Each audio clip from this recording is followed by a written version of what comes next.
Tere! Euroopa Parlamendis Brüsselist on 15. oktoobri õhtupoolik, kolmapäev ja mis on sel nädalal toimunud või veel toimumas. Esiteks ma pean ära mainima, et ainult 4 päeva on jäänud tegeliku valimispäevani Eestis kohalikel valimistel, kuigi käib praegu juba eelhääletus ja internetihääletus. Viimaste juba numbrite järgi, mida ma just vaatasin, ligi vist 16% või 17% valijaskonnast on juba valiku teinud. Kõik, kes on toetanud Keskerakonda või Tallinna kesklinnas mind isiklikult, suur aitäh teile juba ette.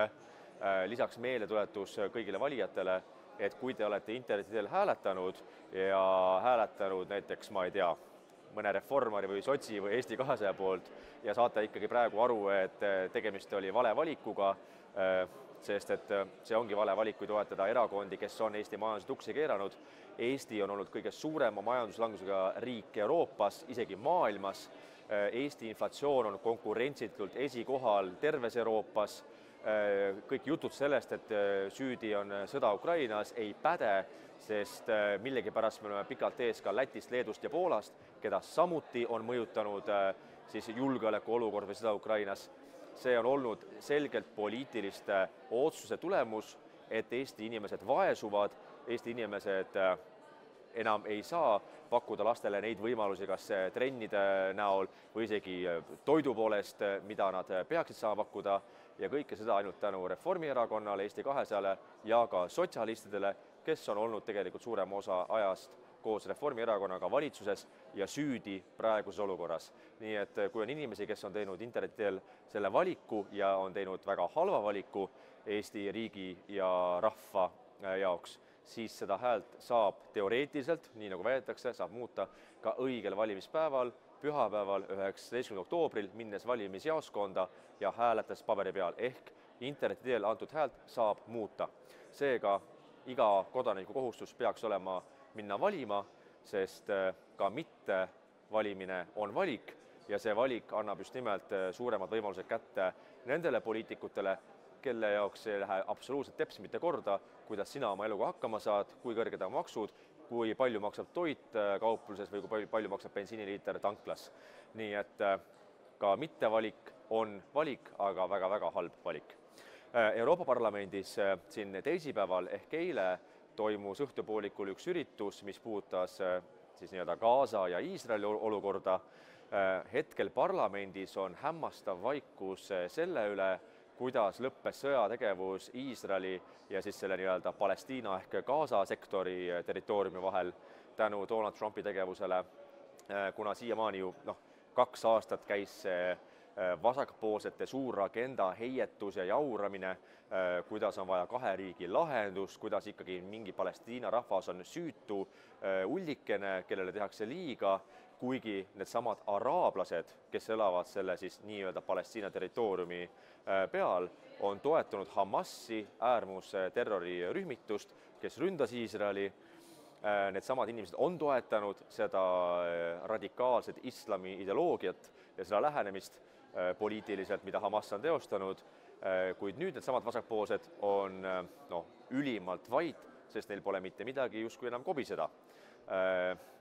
Ja see on täiesti kummastav olukord, kuna see, kuidas olukord lahendati nõnda, et elus olevad pantvangid andis Hamas tagasi Iisraelile ja Iisrael tõmbas jällegi väed välja praegustest piirkondadest, kus käis sõjategevus ja see lõppes kiiresti, nii et kõikide vasakpoolsete suud on täiesti lukus.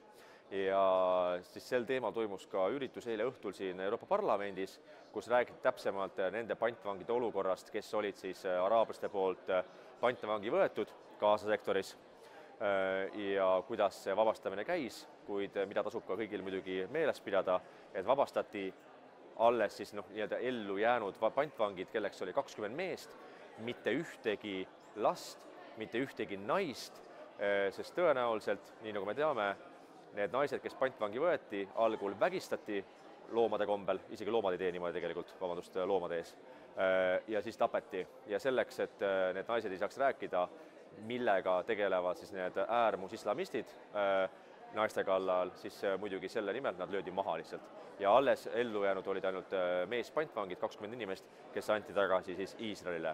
Aga see viis, kuidas Ameerika Ühendriikide president suutis selle olukorra lahendada puhtalt juba jõupositsioonilt, on positiivne aspekt tegelikult kõigi meie jaoks, et üks selline tuline konflikt on hetkel lahendatud, mis ilmselgelt annab rohkem ajalist ressurssi ja võimalust tegeleda rohkem ka Euroopa julgeolekuga ja olukorraga Ukrainas ja Venemaaga. Teine asi, täna päeval oli meil ka töölõuna kohtumine mitme teise Eesti esindajaga Euroopa Parlamendis, oli kohtumine Eesti taristuministri Kuldar Leisiga, teemaks eelkõige uus Euroopa Liidu eelarveperiood, mis algab aastal 2028 kuni 2034 ehk see 7 aasta eelarveperiood. Kui kunagi Nõukogude ajal oli 5-aastaku plaan, siis Euroopa Liidus on 7-aastaku plaan ja mis puudutab just nimelt suuremate taristuprojektide rahastamise Euroopa Liidu eelarvest. Ausalt öeldes täna ei saa keegi mitte midagi kindlalt väita, sest need läbirääkimised alles algavad. Euroopa Komisjon on teinud esmase ettepaneku selleks eelarveperioodiks, millega ilmselgelt tänase plaani järgi tahetakse kärpida kõvasti rahastust põllumeestele, millega ilmselgelt põllumehed ei ole nõus ja ei saagi olla nõus. Ja loomulikult Eesti valitsuse jaoks on küsimus Rail Balticu rahastamisest. Rail Baltic, mis on algusest peale olnud korralikult miinusprojekt ja algselt lubati Euroopa Liidu poolt, et rahastatakse seda projekti 85% ulatuses, aga täna on Euroopa Komisjon teinud ettepaneku, et edasi rahastatakse seda vaid 75% ulatuses. Milline see protsent lõpuks saab olema, keegi ei tea, need läbirääkimised algavad eelkõige liikmesriikide ja Euroopa Komisjoni vahel. Aga fakt on see, et Rail Baltic võtab jätkuvalt korralikult 100 miljoneid või isegi miljardeid eurosid Eesti maksumaksja raha, mida me saame loomulikult kinni maksta rõõmsalt Eesti laste ja inimeste arvelt, paraku. Kolmandaks, homme hommikul ehk neljapäeva hommikul vahetult enne, kui ma jooksen lennujaama, et tagasi lennata Eestisse, toimuvad hääletused väliskomisjonis ja rahvusvahelise kaubanduse komisjonis, kus ma mõlemas komisjonis olen liige. Näiteks toimub hääletus kaubanduskomisjonis selle üle, kas Euroopa peaks lõpetama lõpuks Venemaa gaasi impordi Euroopa riikidesse. Nagu te teate, tähelepanelike poliitika vaatlejatena ja kuulajatena, siis Euroopa Liidu riigid on jätkuvalt maailmas esikohal, kes impordivad Vene gaasi, makstes iga kuu miljardeid eurosid Venemaale selleks, et need saaksid pidada sõda Ukrainas ja ehitada üles oma armeed, mis loomulikult ei peaks mitte kuidagi meid rõõmustama. Aga nüüd on vähemalt jõutud poliitiliselt sinnamaani, ligi vasti juba 4 aastat peale Ukraina vastast agressiooni.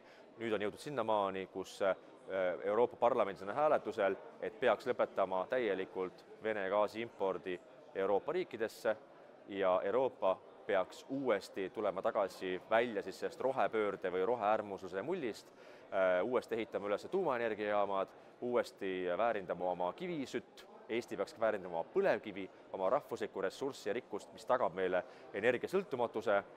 Me peaksime seda tegema, mitte istuma veel osad riigid. Eesti enam küll ei ole seotud Vene gaasiga, aga mitmed Euroopa riigid on ja see asi peab lõppema. Nii et homme hommikul on selle kohta ka hääletus siin rahvusvahelise kaubanduse komisjonis enne, kui ma just liigun ruttu lennujaama, et tulla Eestisse veel viimasteks päevadeks valimiskampaaniat tegema. Järgmine nädal toimuvad meil taas Strasbourgis täiskogu istungid, kuid selle kohta me räägime juba järgmine nädal peale täiskogu istungite lõppu ja nii nagu juba alguses sai öeldud, pühapäeval on valimispäev, igal juhul tuleb minna valima, sest iga hääl loeb. Tõsiselt on olnud väga palju olukordi valimistel, kus hääli loetakse kas või 10 korda üle, et aru saada, kas üks kandidaat või teine kandidaat sai ühe hääle rohkem.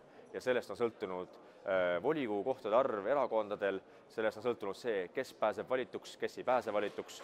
Seetõttu iga hääl on väga suure kaaluga ja iga inimese kohustus peaks olema hoolida oma riigist ja rahvast selleks, et meil kõigil läheks paremini. Igastahes suur aitäh teile, minge kindlasti valima ja pühapäeva õhtul siis juba kellega kohtume, kellega ei kohtu juba Eestis, et tähistada Eesti Keskerakonna võitu kohalikel valimistel. Olge terved!